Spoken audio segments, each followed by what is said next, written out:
A música folclórica tem por característica ser muito marcante, seja para quem é nativo, seja para o estrangeiro que a vê de fora ou que a visita. Mas acredito que o flamenco seja a que mais fortemente atinge o ouvinte. Não conheço quem tenha saído indiferente à sua audição. Ela é parte de uma cultura riquíssima e muito particular que parece ter encontrado na arte seu melhor tradutor. Seja em música, canto, dança ou mesmo no seu peculiar estilo de vida. A ideia de falar sobre esse tema foi idealizada pelo William Winkler e por mim, Rogério Santos, com a intenção de ser uma introdução para quem não tem contato com o flamenco, tomar conhecimento e, quiçá, apreciá-lo. Como se trata de uma cultura que fundamentalmente vem de uma tradição oral, nos pareceu um pouco fora de lugar tratar isso de uma forma verbal, acadêmica, idealizada a partir de uma bibliografia. Então, a gente acabou achando a solução trazendo alguém que é desse meio flamenco para a gente conversar e começar a ter uma ideia do que se trata esse tipo de música.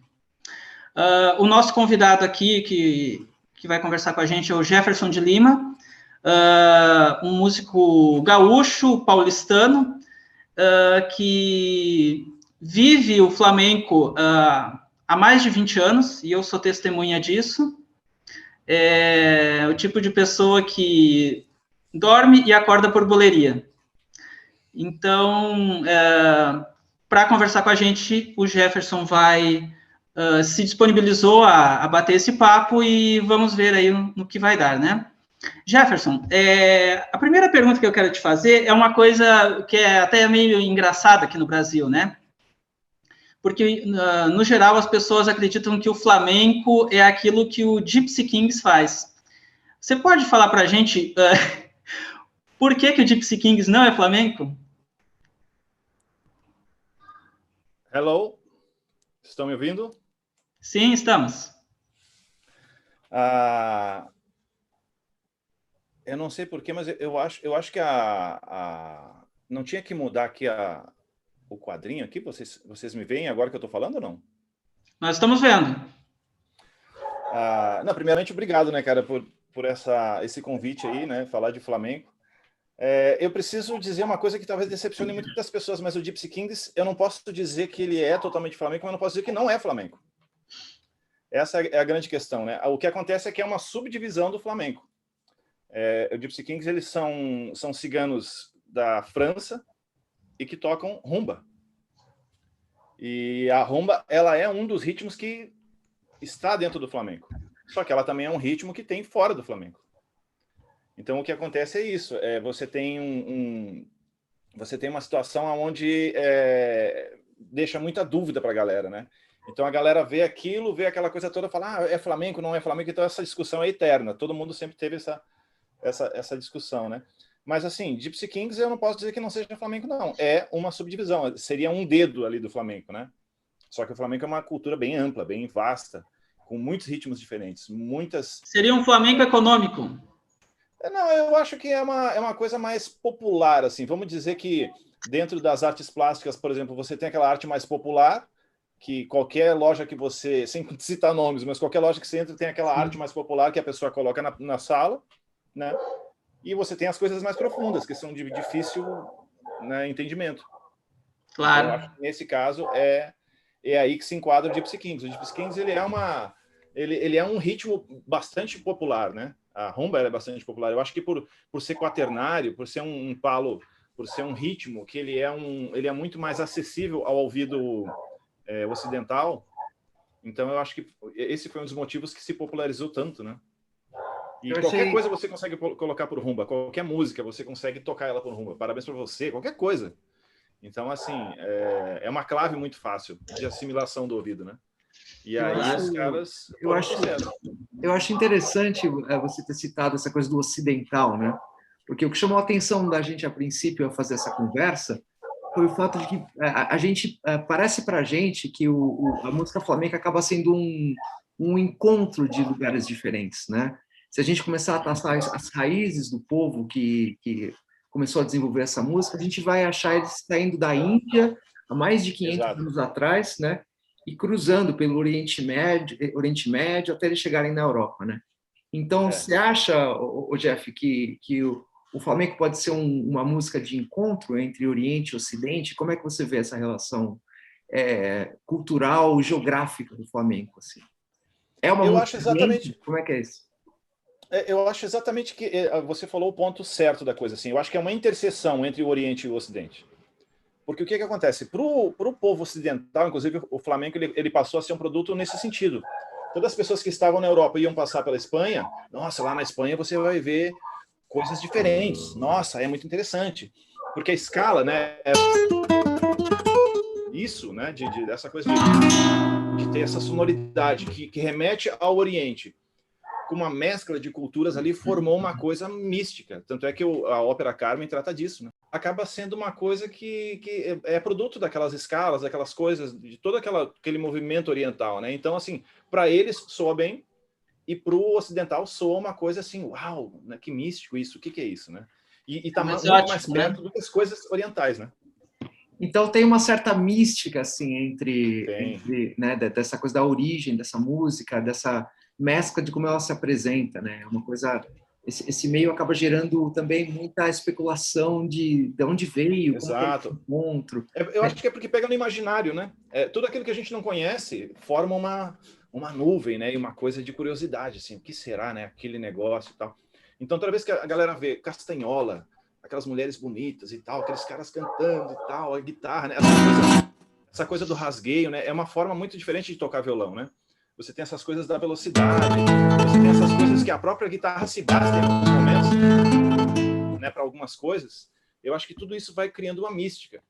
Então, assim, quem entra no flamenco e começa a estudar seriamente o flamenco vai criando outras visualizações da coisa, e eu diria que vai criando até uma certa militância, às vezes. Não, mas o flamenco... Blá, blá, blá, blá. Porque eu acho que é natural, assim, até um certo ponto. Eu acho que até é natural essa militância com o flamenco, o verdadeiro flamenco, né? Mas eu lembro de uma aula com o Juan Gomes, uma aula com o Ticuelo, que ele falou exatamente assim, cara, o que é o flamenco puro, velho? Qual que é o flamenco puro? É o de 1950? Não, é o de 1913? Não, é o de 1970? O flamenco puro é o flamenco que sai do coração, né? Então, assim, o flamenco ele acabou sendo uma mescla mutante, e essa mescla mutante ela vai atravessando os anos, e existe a militância do momento sempre dizendo qual que é o verdadeiro flamenco. Tem um vídeo muito antigo, eu acho que é um vídeo dos anos 70, se eu não me engano, eu não lembro se é do Pepe Martinez, que ele fala o seguinte, não, porque o flamenco realmente existia tal época, porque lá a gente fazia assim assado, que a gente cantava, porque daí você estava ali e os caras começavam a cantar na venda onde a gente estava. Então, assim, é sempre aquela coisa assim, não, mas naquela época era melhor. Então, assim, o Flamengo ele vai continuar se movimentando, ele vai continuar sempre sendo uma mescla mutante, e vai sempre ter essa galera que diz que o verdadeiro Flamengo é uma coisa, e a galera que vai tentar levar o Flamengo para frente. O Paco, quando cruzou a perna e colocou o violão, foi tido como um cara que estava desrespeitando o Flamengo. Ele era tido como os caras antigos, assim, Paco de Lucia, não, esse cara não está fazendo o verdadeiro Flamengo. E ele é o representante mundial do Flamengo hoje, assim, o mestre maior. É aquele cara que, os 50 anos de carreira dele, ninguém conseguiu fazer algo parecido até hoje. E acho muito difícil que vai conseguir fazer no virtuosismo e com o tamanho do que ele fez, né? É interessante que a música de um povo nômade, então, acaba se transformando, né? É tão nômade quanto exatamente. Hoje você tem assim, você tem guitarristas iranianos muito bons, guitarrista chinês tocando flamenco muito bom, você tem guitarrista japonês tocando flamenco. Então, quer dizer, o flamenco ele se tornou de uma coisa popular, de um lugar, ele se tornou uma linguagem que foi para o mundo. Então, quando eles fizeram lá aquela coisa de tornar o flamenco como um patrimônio imaterial da humanidade, ali eles deram alforria para o flamenco para... Onde que está o flamenco? O flamenco ele está com quem cuida dele. Se você estuda, se você se informa, você vai acabar tendo a sua variante do flamenco, né? E aí vai ter de novo aquela galera que vai dizer, não, mas o verdadeiro flamenco em Andaluzia, porque eu vi acontecer assim assado e tal. E é essa coisa mutante, né? A gente tá num momento de mudança sempre, e o flamenco tá sempre mudando também. E assim, a linguagem dele hoje, com essa coisa toda da tecnologia, você tem muita informação. O que demorava anos para você sacar, hoje demora muito menos. Então, assim, você tem caras maravilhosos de flamenco em cidades, às vezes, que o cara nunca saiu de lá. E o cara tá tocando muito bem a linguagem, né? E é lógico que daí você tem coisas... Ah, a verdadeira pizza é em Nápoles, a verdadeira... Entendeu? Tem essas coisas, né, do ser humano. Não, mas a verdadeira é ali. Só que isso é uma coisa que a gente não pode lutar contra. O flamenco, ele é uma linguagem que ele se tornou universal e ele está espalhado pelo mundo. Mas pegando um gancho no que você está falando aí sobre o flamenco hoje, essas tantas caras que ele tem, né? Mas você acha que a gente pode falar, por exemplo, que existe uma tradição flamenco? O flamenco é uma tradição musical? Você chamaria ele dessa forma? Eu acho que ele é uma tradição na Espanha, sim. Por que eu digo que ele é uma tradição? Porque a tradição é aquela coisa, né, que vai passando de pai para filho, né? Em Madrid, eu pude vivenciar pessoas que não viviam no meio flamenco, mas que eram muito flamencas. Como isso? Eu já explico. Era uma aula, né, várias senhoras que gostavam de cantar, não eram pessoas do flamenco que trabalhavam com o flamenco, eram pessoas que estavam estudando o canto.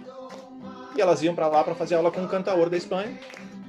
Então, o cara que trabalhava no violão era um cara que trabalhava na construção civil, o cara que estava tocando violão. Todo mundo que cantava tinha algum outro emprego. Mas, assim, os melismas, essa questão do melisma, de todo esse... Essas coisas todas que se faz no flamenco, cara, todo mundo fazia aquilo com uma propriedade impressionante, assim, impressionante. Que a gente estudando muito aqui não consegue fazer o que eles fazem lá. E eu perguntei para a senhorinha, assim, eu falei, nossa, como é que tá? Não, aqui na minha casa a gente sempre ouviu isso, no Natal, eles têm ritmos do flamenco, né, que são usados em determinados momentos e tal. Então tem um que é do Natal. E aí ela, a gente sempre cantava, né, villancicos, né, villancicos, né?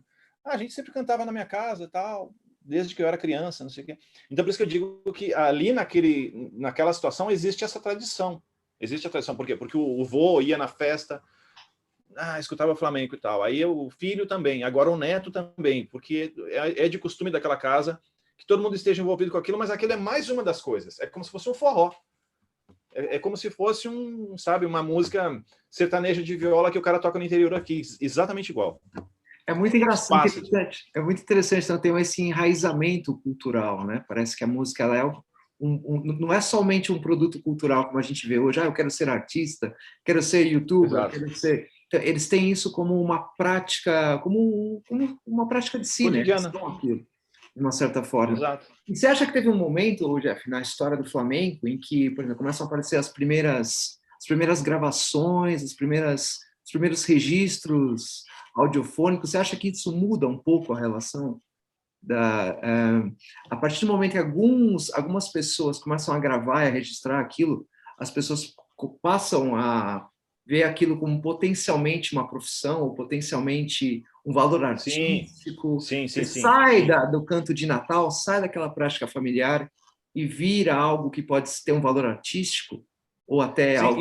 Isso eu acho que na época dos cafés cantantes começou a acontecer essa relação. Acho que a partir do momento, no final ali de 1800 e pouco, ali, quando a galera começa a sacar que o flamenco é um negócio que, vamos dizer assim, que ele enamora a galera turista, né? Falando bem a grosso modo, assim, quando começa a ver turismo para ver uma coisa diferente que acontece na Espanha ali, muita gente começa a sacar isso, né? A galera tem muito aquela coisa assim, mas a arte, né, não sei o quê, e meio que esquece um pouco que existe esse lado, a grana. O que me faz eu poder ter uma casa e poder comer? A grana. E isso está muito enraizado quando você conversa com as pessoas do meio flamenco. Eu lembro de um cantaor que eu chamei ele para cantar numa possível...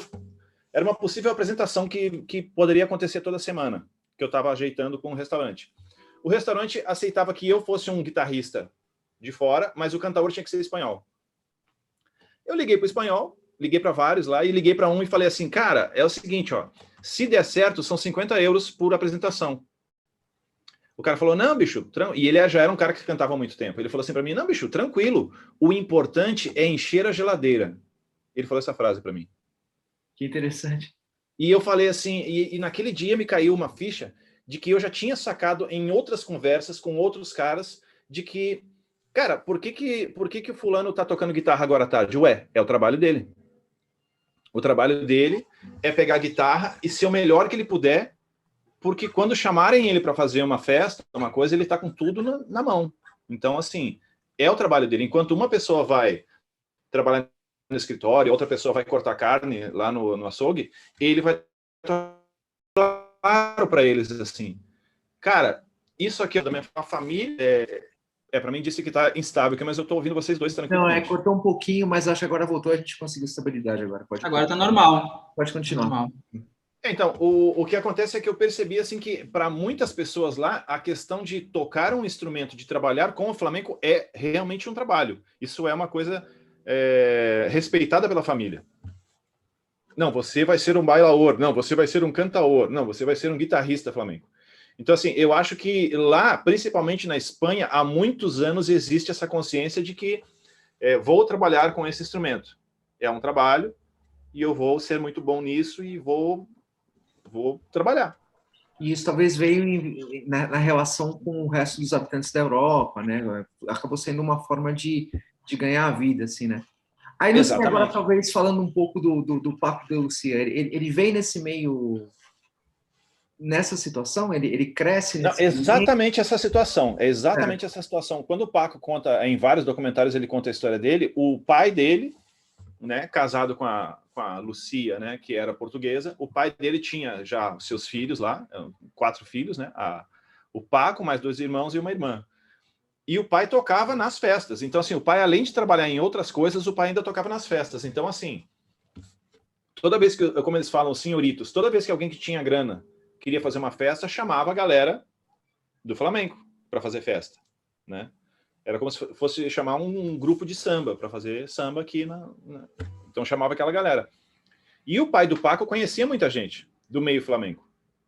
Então, assim, eu acho que esse foi o grande lance na história do Paco, ele ser uma criança que estava em contato com aquele mundo ao redor dele sem ter a mínima consciência disso. Ele simplesmente absorveu tudo, né? Os melhores cantaores, a galera que sabia palmear muito bem, a galera que sabia muito bem dos códigos do flamenco estavam ao redor dele o tempo todo, e ele, sem querer, ele sabia. Então, ele sabia os compassos, ele sabia... não vou falar de termos muito específicos de música, mas assim, ele sabia os ritmos e ele sabia os códigos dentro do flamenco, porque dentro da linguagem do flamenco você tem códigos para se entender, para que a pessoa que está bailando, a pessoa que está cantando, a pessoa que está tocando, para que todos consigam andar numa mesma história, existem os códigos. Porque o flamenco não é só a música, né? Ele tem o baile, o flamenco é todo esse fenômeno, né? Porque às vezes a gente fala de flamenco, parece que é só a música, mas é tudo, a gente está vendo que tem um lado cultural, um lado de sobrevivência, de identidade cultural, de sobrevivência material, e também são várias artes juntas, né? O flamenco ele cresce ele surge com isso, né? Com o cante, com a guitarra e com o baile, não é isso? Exatamente isso. Exatamente isso. O flamenco é uma linguagem ampla, né? Ele é uma linguagem que acabou até nas artes plásticas. Então você vê muitos pintores assim flamencos, né? Que pintavam aquela eu não sei dizer em termos técnicos da pintura o quanto é uma coisa flamenca ou não, mas eu sei que tem ali uma influência também nesse sentido. E é isso. Ô, Jefferson, eu queria te perguntar uma coisa, porque só para o pessoal que vai assistir a gente, para eles entenderem, você pode explicar para a gente qual que é a importância do Paco de Lucía para a música flamenca? Tanto o Paco quanto o Camarón de la Isla, e não sei se seria o equivalente na dança o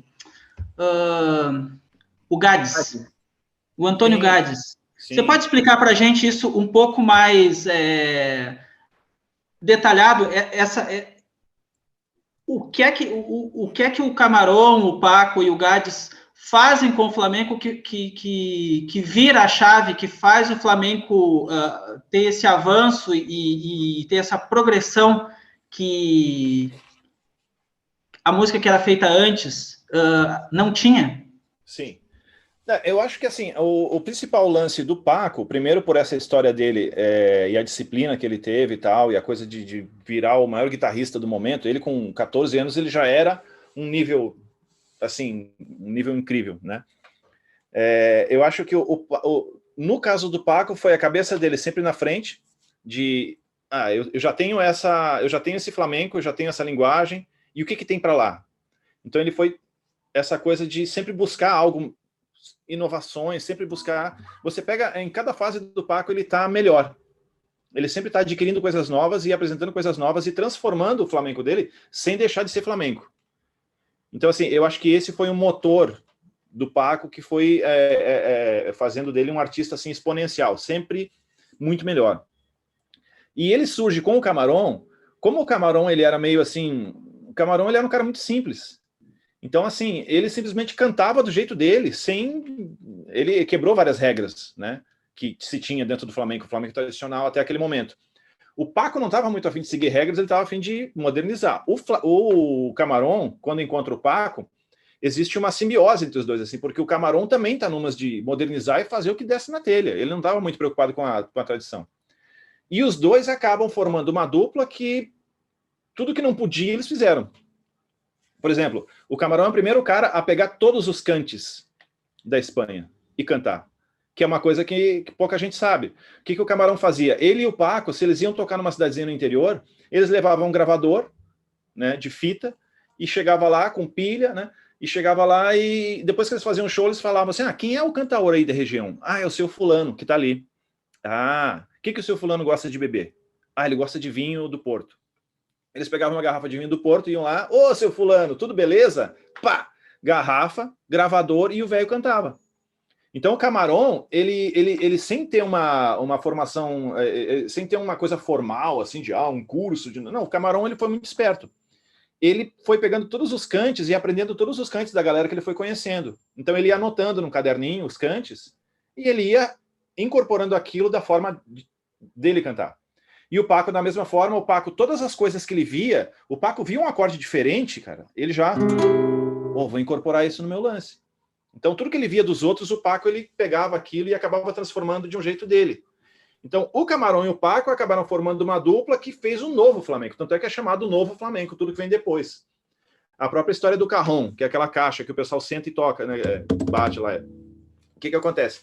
Um baiano estava tocando na Espanha, né, Rubem Danças, e o Paco viu aquilo e falou, nossa, bicho, o que é isso? Não, é um negócio lá do Peru, que você toca assim, é tipo uma percussão e tal, não sei o quê.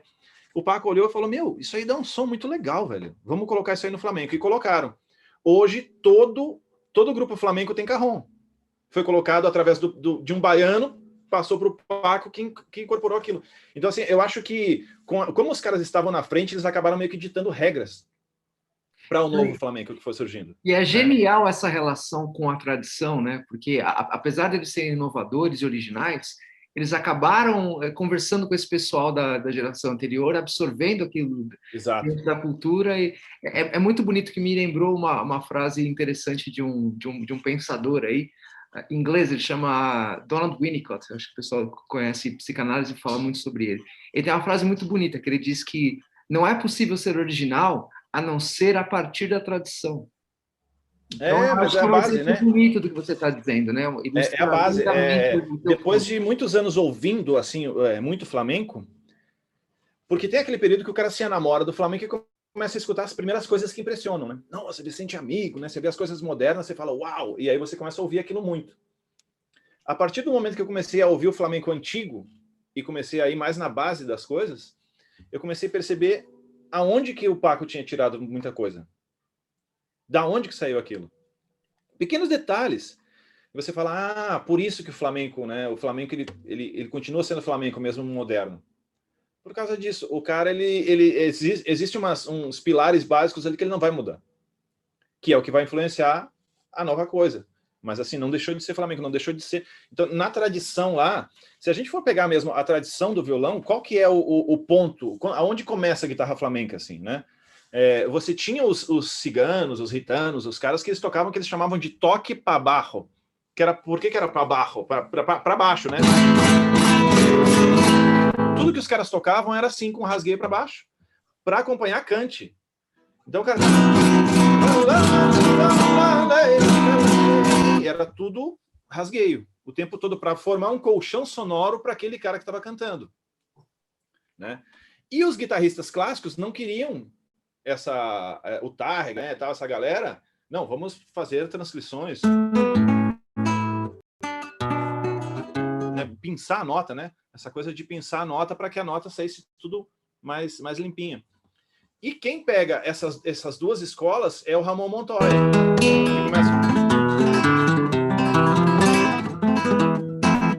começa a colocar os arpejos. Coloca os dois juntos. Ele pega as duas escolas e funde no que é a base do flamenco. Então, Ramon Montoya é o primeiro cara a fazer uma guitarra flamenca que a galera, uau, começou a gravar e começou meio que... Como ele começa a gravar lá, ele nasceu em 1880, mais ou menos. Então, assim, ele pega essa virada de século. E ele começa a ser a referência dos caras em termos de gravação. Então, todo mundo que vai ouvir flamenco ouve isso e, a partir disso, começa a se planificar que, bom, flamenco, então, é isso. Tanto é que tem falsetas para quem não sabe, falseta é uma pequena peça musical, né? Tem falsetas do Ramon Montoya que são usadas até hoje.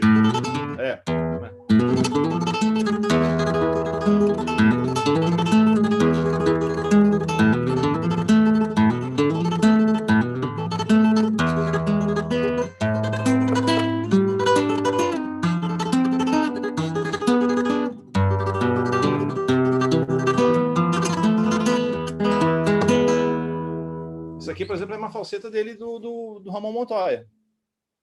E é comum isso no flamenco, Jeff? As pessoas pegarem trechos musicais de outros músicos e incorporar na própria música? Sim. No flamenco, essa noção do copyright, né, dos direitos autorais no flamenco, ela é muito... eu acho que na base do aprendizado do flamenco, você já tem uma diferença muito grande dos outros países e da Espanha. Por exemplo, quando uma falseta dessa é passada para o aluno, o cara, inclusive alguns já chamam de variação.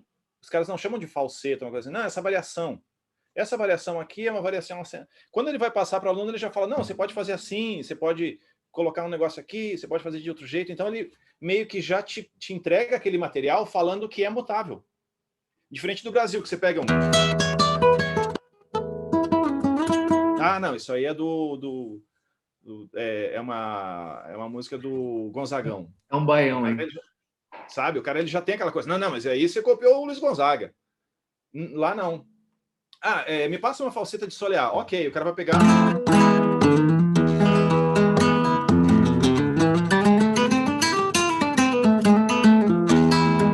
Ele já vai te passar aquela falseta, que é uma falseta de solear. De quem que é? Muita gente fez isso. Então, não, tem no disco do fulano. Não, isso aí vem do Ramon Montoya. Mas, na verdade, o Ramon Montoya já tinha tirado de outro cara. Então, assim, se perde aquela coisa de quem é realmente o autor, né? Na época do Paco para diante, já começaram a acontecer algumas mudanças nesse sentido. O Paco fazia uma variação e colocava lá, Paco de Lucia. Essa música é do Paco. Então, é baseado na coisa antiga, mas é do Paco. E uma coisa que começa a acontecer com o Paco e com o Camarón é que antes um disco de flamenco era assim, ó, Alegrias. Então, cara, era o nome do ritmo. Bulerias. Tientos. No momento que o Camarón e o Paco começam a fazer discos, então, assim, Tientos, El Alba, não sei o quê, El Cielo, não sei o que lá, começa a ter nome, as composições começam a ter nome. Essa é uma grande mudança ali, que começa a acontecer. Então, assim, você vê que o negócio é complexo, né? São várias coisinhas, assim, que vão formando um panorama maior, né? Ô, Jefferson, e me diz uma coisa. Você acha que essa geração que veio, de guitarristas, né? Que veio depois do Paco, Vicente Amigo, Tomatito, o Gerardo Nunes, essa uma geração mais contemporânea, teve alguma dessas figuras que conseguiu trazer uma contribuição tão grande, ou uma revolução tão grande quanto a que o Paco e o Camarón fizeram lá na década de 60, 50? Cara, eu acho que primeiro, a revolução que eles fazem ali é de 60 para diante, né? O primeiro disco do Paco é de 64. Então, a revolução mesmo acontece nos anos 70, que vem junto com aquela coisa do rock and roll na Espanha, representada pelo Camarón e o Paco, que eles eram mais jovens e tal. Eles que começam a colocar teclados no flamenco. Sim, sim. Eles que começam a fazer essa loucura. Eu acho difícil pelo seguinte, o Paco, ele acabou pegando... como ele foi uma espécie de Miles Davis do flamenco, ele acabou fazendo muitas revoluções dentro da linguagem. Tudo que os caras foram fazendo depois tem alguma raiz ali. Então, quando você pega qualquer disco do Vicente, do Gerardo e tal, por mais que tenha algum pelinho ou outro ali que foi interessante, o Paco já tinha feito tudo antes. Então, assim, é muito difícil alguém fazer uma revolução do tamanho dessa que o Paco fez. É muito difícil. Mas, assim, você tem muitos músicos muito bons, assim, caras muito bons e que têm uma linguagem... Por exemplo, o Vicente acabou tendo uma linguagem bem própria dele, né? A forma de ele tocar é muito própria. O Gerardo também tem uma forma muito própria de tocar. E um cara da nova geração que acabou tendo uma forma mais própria ainda foi o Diego de Moral. O Diego de Moral, ele acabou entrando numa simbiose rítmica e da forma como ele utiliza a técnica flamenca dele, que ficou uma coisa absurda, assim, virou uma coisa, né? Mas, assim, do tamanho do que o Paco fez, eu acho bem difícil, assim, que vai acontecer novamente, né? A gente tem caras muito bons, mas, assim, é bom em um item, né? O Paco, ele acabou sendo bom num leque de opções. E os caras que aparecem bons hoje, você vê o cara bom em um item e outros não, assim, outros o cara é mediano ou até... né? O cara é excelente no picado, por exemplo. Né? Picado, aquelas escalas rápidas, né? Mas, de repente, a composição do cara não chega, tipo, você não lembra da composição de alguma melodia, por exemplo, entendeu? O que parece é que o Paco e o Camarón proporcionaram, assim, eu vou usar uma figura, né, para tentar exemplificar isso. Parece que eles conseguiram abrir uma janela num muro que separava a música flamenca do público geral, né? Foi. Não que essas coisas tenham se juntado novamente, mas pelo menos há uma comunicação entre essas partes através dessa janela, né?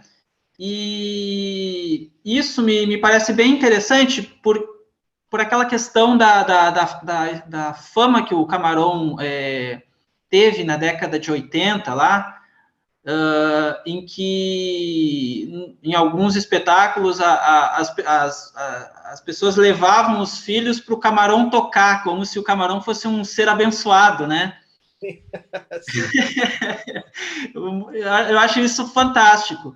E uma das coisas que mais me marcou no flamenco, assim, eu queria que tu comentasse pra gente, é aquele vídeo do velório do Camarón, em que tem aquela senhora que fica, não te vá, Camarón, não te vá, chorando desesperada, né? Para mim, aquilo é uma coisa que dá bem a dimensão dessa revolução que tu acabou de falar, né? Sim. O quanto aquilo significou para essa gente ter uma voz que representasse eles e que conseguisse fazer com que eles fossem parte de uma sociedade e não simplesmente de um pequeno pueblo, né? Exato. Eu acho que o que acontece muito ali, especificamente nesse caso do Camarón, é uma coisa que ela é genérica no mundo inteiro, mas assim, ali fica bem visível, né? Toda vez que você tem um povo que é massacrado, que é um povo que sofre e tal, e esse povo cria um herói, o que é o herói? O herói é aquele cara que ele é comum, mas ele acaba desenvolvendo, né, um superpoder, vamos dizer assim, que no caso do Camarón era a voz dele, né? Então, assim, o Camarón, ele era ritano como eu, ele era pobre como eu, ele andava aqui na vila como eu, e ele conseguiu. Logo, eu tenho esperanças. Então, ele cria essa coisa, e isso vira um grande... né, isso acaba virando uma coisa, assim, de fé muito grande, né, no povo. Então, assim, quando o cara morreu, a galera desesperou, a galera foi pra rua como se fosse, assim, né, um dia, um feriado. Como se o Salvador tivesse partido, né? Exato. E você acha que teve outro... Não, ia só lembrar que eu acho que nesse ponto é interessante, porque o povo ritano também foi muito perseguido, né, nos séculos que eles estiveram na Europa. Eu estava lendo num site que chama ritanos.org, acho que né, que eles falam que durante a história da Espanha teve mais de 200 leis contra o povo ritano e romani, né? Mais de 200 leis oficiais contra o povo, né? Em Auschwitz também teve alguns ritanos foram presos, tal. Então acho que tem também um pouco desse lado. Eu acho que tem dois fatores. Eu acho que tem dois fatores aí. Eu não tenho certeza exatamente de onde a minha família veio, porque a minha família, por parte de mãe e por parte de pai, eu não tenho ideia eu sei que eles eram caseiros. Então, assim, se você é nômade, para você ser caseiro é um passo, né? Você não tem onde ficar, o cara fala, não, fica aqui nessa casinha que vai cuidando para mim. Então, assim, eu não sei até que ponto tem a galera ritana, cigana, na minha família, mas eu desconfio que possa ter. Então, assim, você tem uma coisa que a gente nunca vai saber, assim, o ritano, ele rouba porque ele é ritano e ele está andando daqui para lá e ninguém dá chance para ele, ou ninguém dá chance para ele porque ele rouba? Porque, assim, no momento que você tem um povo saindo de um canto para o outro, cara, qualquer coisa ruim que acontecer aqui, eu vou dizer que foi quem? Não, foi aqueles caras que passaram por aqui.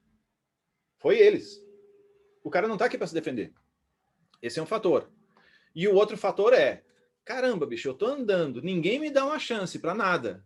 E eu tô parado aqui, bicho. Aquela galinha ali deu sopa, velho. Vou pegar aquela galinha ali para mim. Cozinhei aqui, ó, enterro as penas, ninguém sabe. E o meu bucho tá cheio. Entende? Então, eu acho que tem esses dois fatores muito, muito complicados, assim, porque uma das coisas que eu senti na Espanha é uma coisa que já está introjetado no DNA do cara, que é assim, cara, aqui é o meu lugar, eu estou bem, fulano está bem, que eu conheço, mas você é de fora. Então, eu não vou te dar boi. Pô, beleza? Não, falou. Se você vier aqui para gastar o seu dinheiro, beleza. Se você vier aqui para conseguir algum trabalho, alguma coisa, então eu já vou dizer que não tem para você. E isso é uma coisa que, assim, os meus amigos todos que andaram pela Europa e tal, sentiram a mesma coisa. Por quê? Porque são muitos anos aonde estamos aqui e de repente vem alguém e faz alguma sacanagem com a gente. O brasileiro não, o brasileiro ele tem uma outra cabeça, né? Ele tem uma outra coisa assim, vem o gringo, ele, pô, que legal e tal, porque, cara, com R$13 você compra 30 ovos. E a gente está numa época de recessão. Então, assim, o Brasil é um país extremamente rico nesse sentido. Cara, se eu comprar 30 ovos, bicho, com R$13, eu faço um monte de coisa com 30 ovos aqui. Eu posso fazer doce, eu posso fazer salgado, eu posso fazer pão, posso fazer um monte de coisa. Então, assim, o momento que você está num país, como foi a Espanha, como foi a Europa, na época, né, da Idade Média, você está num lugar que só dá batata. E as batatas que deram, metade o rei pegou. E a outra metade a gente escondeu para a gente poder comer aqui. Então, assim, forma uma coisa, eu acho que no comportamento geral da galera de, cara, eu vou me cuidar o máximo possível. E quem vier, bicho, não é bem-vindo. Eu vou espantar de uma vez essa... Pô, e pior um povo ainda que fica andando daqui para lá, que tem uma chancela do rei para ficar andando daqui para lá. Então, assim, é complicado isso. Tem naquele livro tem um livro da Roberto Correia, fala da viola no Brasil, como que a viola começou a chegar no Brasil e tal, né? Então, se você pega esse livro do Roberto Correia, tem um momento lá, eu não lembro exatamente as palavras que ele diz, mas tem um documento em Portugal, eu não lembro qual que é a data lá exatamente, que o documento fala o seguinte, que o rei tem que tomar providência porque os violeiros que ficam andando em Portugal, eles começam a tanger a viola e as meninas, com aquele som da viola, elas abrem a casa para ver o violeiro.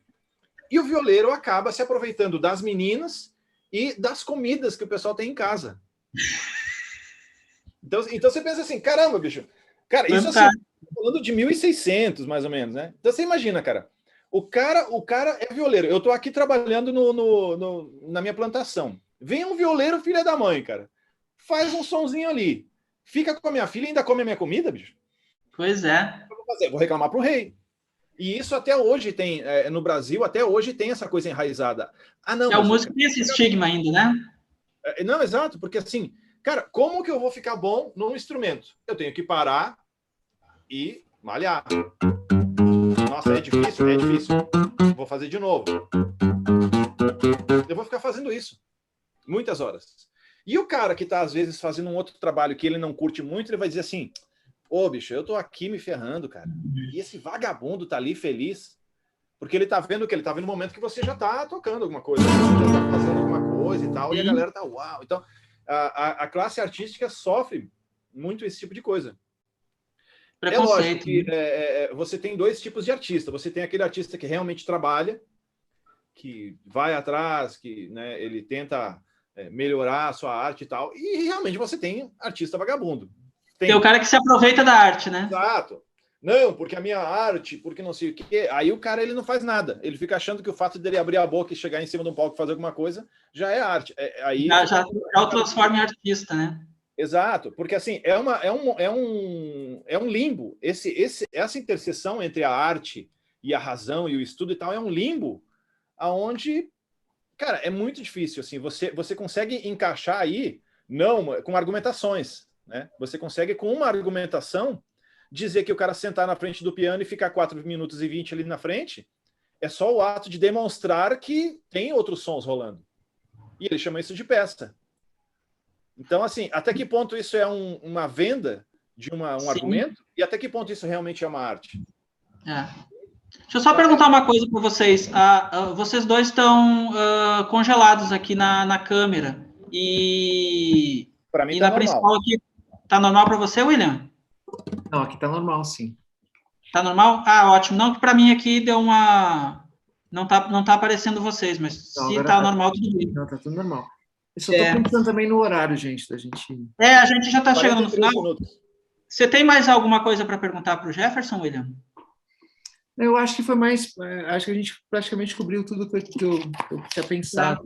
Falar. Eu posso fazer uma última pergunta, então, Jefferson? Pode. Primeiro, quero te agradecer aí a tua disponibilidade, você, né, trazer todo esse conhecimento que você tem aí ao longo de todos esses anos para dividir com a gente e nos ensinar aqui, né? E eu queria te perguntar duas coisas. A primeira delas,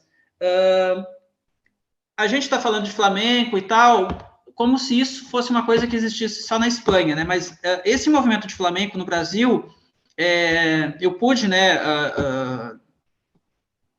a partir do contato que eu tenho com você e de algumas pessoas próximas, assim, que a gente conhece, notar que isso é um movimento bem forte aqui, né? Apesar de ele não ser tão aparente, assim, mas que funciona muito bem. Então, eu queria te perguntar o seguinte, como que é ser um guitarrista flamenco no Brasil? E outra coisa que eu queria te perguntar é a questão das pessoas que não conhecem flamenco. Como se tornar ouvinte de um estilo que, por exemplo, no blues você tem lá, o blues é o blues, ele não tem uma variação, assim, né? Você ouve um blues, ele está sempre naquela cadência, sempre naquele andamento. O jazz também, não apesar de todas as subdivisões que tem, você não varia. Ou você tem uma música que é rápida, ou você tem uma música que é mais lenta, que é uma música mais calma, mais reflexiva, né? O flamenco é composto de uma série de ritmos diferentes, né? Então, como que fica para um ouvinte, para uma pessoa começar a apreciar a música flamenca? Por onde ela pode começar? Existe algum segredo, alguma coisa que ela precisa saber para conseguir que isso fique mais palatável para ela? Olha, eu vou te responder essa pergunta exatamente com a metodologia de aula que eu fui meio que aprendendo sem saber, assim, eu fui meio que aplicando sem saber. Eu percebi, quando eu comecei a dar aula de música, isso 99, 2000 ali, né? Mais de 20 anos. Quando você chega para a pessoa e fala, ó, estuda isso aqui. Aquilo, sei lá, para a pessoa às vezes é uma coisa assim... não palatável, é um negócio que a pessoa olha assim, tipo, o que é isso? Claro que varia de pessoa para pessoa, mas no momento que você impõe uma coisa, é mais complicado. É mais fácil da pessoa se aborrecer e procurar outra coisa. Então, o que funcionou para mim, e eu acho que deve funcionar para a maioria das pessoas. Tente ver no flamenco o que é a coisa mais que você ouviu e que já te agradou, de cara, assim, no flamenco. É Gypsy Kings? É Camarón? É Paco? É Vicente Amigo? Não interessa. Ah, gostei. Pega discos dessa pessoa. Vai ouvindo lá. Ah, eu consegui 3 discos do Vicente Amigo. Ouve bem. E aquilo que você gostar mesmo, ouve bastante. E a partir do momento que aquilo vai ficando mais tranquilo no seu ouvido, aí você vai procurando coisas mais sérias, vamos dizer assim. Não que não seja sério Vicente Amigo, mas eu digo assim, umas coisas mais profundas, né? O Paco, a discografia do Paco, ela é uma foto muito bem tirada do flamenco tradicional e do flamenco novo. O Paco, ele conseguiu fazer um círculo no flamenco. Ele saiu do flamenco tradicional, ele foi ao flamenco mais moderno que tinha e ele terminou, o disco póstumo dele é um disco feito de flamenco tradicional. Só que já com uma visão de arranjador e tal, né? E então eu diria que assim, a primeira coisa que você ouviu e gostou, ouve muito. Depois parte para Camarão e Paco. E a partir do momento que isso já soa bem nos seus ouvidos, busca o flamenco tradicional. Principalmente as coisas de baile flamenco em preto e branco que tem no YouTube. Hit Geografia del Toque, Hit Geografia del Cante, são vídeos muito bons, porque explica, é um documentário da época explicando um pouco do que acontecia e mostrando versões ao vivo da galera tocando, fazendo festa. Então, acho que esse é um bom caminho, assim, e a pessoa que quiser estudar muito profundamente, existe um site chamado www.flamencopolis.com. Flamencópolis, tipo cidade do Flamengo, assim, Flamencópolis. Como é que era o nome do rapaz? O flamencólogo que Faustino Flamenco. Esse ritmo flamenco foi influenciado por esse ritmo de Cuba, por essa outra cantaora e tal. Então ele vai botando lá detalhes, além da questão escrita, ele vai colocando detalhes em áudio e vídeo também. Ele faz uma então, Flamencópolis assim, exato, é uma boa base. Eu acho que o Flamencópolis é uma boa base para quem quer começar a conhecer, assim, o Flamengo. Que maravilha. E para a gente fechar aqui, como que é ser um guitarrista flamenco no Brasil? Cara, é engraçado essa pergunta, porque antes de sair do Brasil eu tinha uma visão e quando eu fui para a Espanha e voltei, a minha visão mudou, assim. Uhum. Cara, é muito parecido com o que acontece na Espanha. Porque na Espanha, assim, os bailaores, eles têm os profissionais que eles sempre chamam. Porque, cara, é ser humano. Se eu chamo fulano, ele não me dá dor de cabeça. Ele já entende o que eu quero, ele toca, ele vai embora e tá tudo certo. É exatamente igual na Espanha. Então, assim, você tem os tablados para tocar, você tem as aulas para tocar. Tem uma apresentação lá que vai acontecer lá na televisão e tal, você vem comigo. Igual. A forma de preço, boca a boca, negócio de... quando a pessoa vai indicar alguém, vai indicar um substituto, é igualzinho, cara. Então, assim, eu diria que no Brasil, por causa da situação atual, a demanda está menor para tudo, né? Para todas as pessoas. Mas, assim, no momento que eu cheguei em São Paulo, eu trabalhei quase que exclusivamente da guitarra flamenca. Eu diria que exclusivamente da guitarra flamenca. Porque, assim, teve um período que eu parei de dar aula de instrumento. Nem dava mais aula, só tocava flamenco. Por quê? Porque tinha um show de flamenco no final de semana, tinha aula de flamenco para tocar, tinha uma outra aula para dar lá não sei aonde, que era de flamenco para um grupo de pessoas.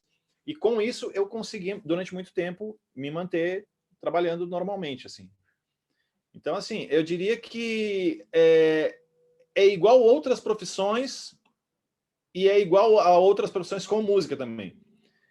Vai muito do profissionalismo da pessoa, da forma como essa pessoa encara aquilo, da forma como ela administra aquele ofício dele, né? Como na Espanha você tem os caras que tocam para baile, tem cara que não gosta de tocar para baile, tem cara que ele quer tocar para cante, né?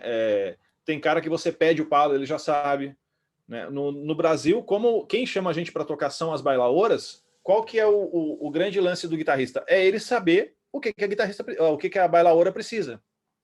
Então, eu sou um guitarrista que eu toco todos os palos. A maioria deles eu toco. Eu quero fazer uma taranta? Tem. Eu quero fazer uma soleá? Tem. Não, eu quero fazer um silêncio de alegrias? Tem. sabe? Todas as coisas ele tem na mão. Então, assim, se ele resolve o problema da bailaora, ele tem emprego. Claro. Ele tem trabalho. Nossa, que ótimo.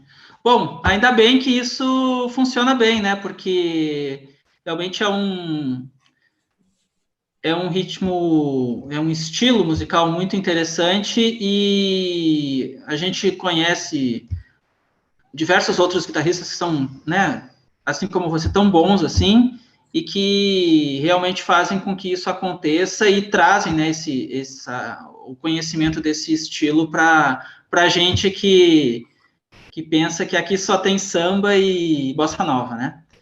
Então... Mas olha, eu preciso dizer uma coisa, que o brasileiro, cara, ele é o povo que tudo ele consegue sacar dos outros países e fazer bem. Sushi, pizza, Verdade. flamenco. O brasileiro, ele consegue se virar, cara, que é uma coisa que, conversando com a galera do exterior, eu percebi que a galera admirava isso no brasileiro, em geral. Né? O brasileiro, ele aprende eletrônica, ele aprende botar tijolo no lugar, ele aprende, ele vai se virando, ele vai encontrando formas de fazer aquilo. Então, assim, tem brasileiro tocando muito bom, um blues muito bom, tem brasileiro tocando jazz muito bem, Verdade. Tem brasileiro tocando flamenco muito bem. Então, o brasileiro, cara, ele só não domina o mundo, cara, porque ele não quer. Porque é brasileiro. Porque é brasileiro, exatamente. Nossa, mas que ótimo. Ainda bem que a gente está bem servido disso, né? Oxalá que isso não mude nas próximas décadas aí com essa questão da globalização. Então, novamente queria te agradecer pela tua disponibilidade, por todo o conhecimento que você trouxe aqui para a gente. Agradecer ao William também por toda a ajuda que ele me ajudou aí para a gente tornar isso real. E espero que esse vídeo tenha servido assim de convite para quem não conhece flamenco se aproximar e apreciar essa música que é realmente muito interessante, muito visceral, muito, né, de espírito e como diria o João Cabral de Melo Neto, é uma música do limite, né? Que está sempre no máximo, né? E acho que isso traz uma intensidade que às vezes falta para outros estilos que, de certa forma, acabam meio que caindo num lugar comum ou na zona de conforto, né? Então, muito obrigado, agradeço a vocês e espero que a gente possa, em breve, ter uma outra conversa aí, mais sobre alguns outros temas de flamenco. É isso aí, muito obrigado, viu? Eu que agradeço. Obrigado. Isso aí, valeu, William. Valeu. Até mais.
Limones por la mañana, limón del mediodía.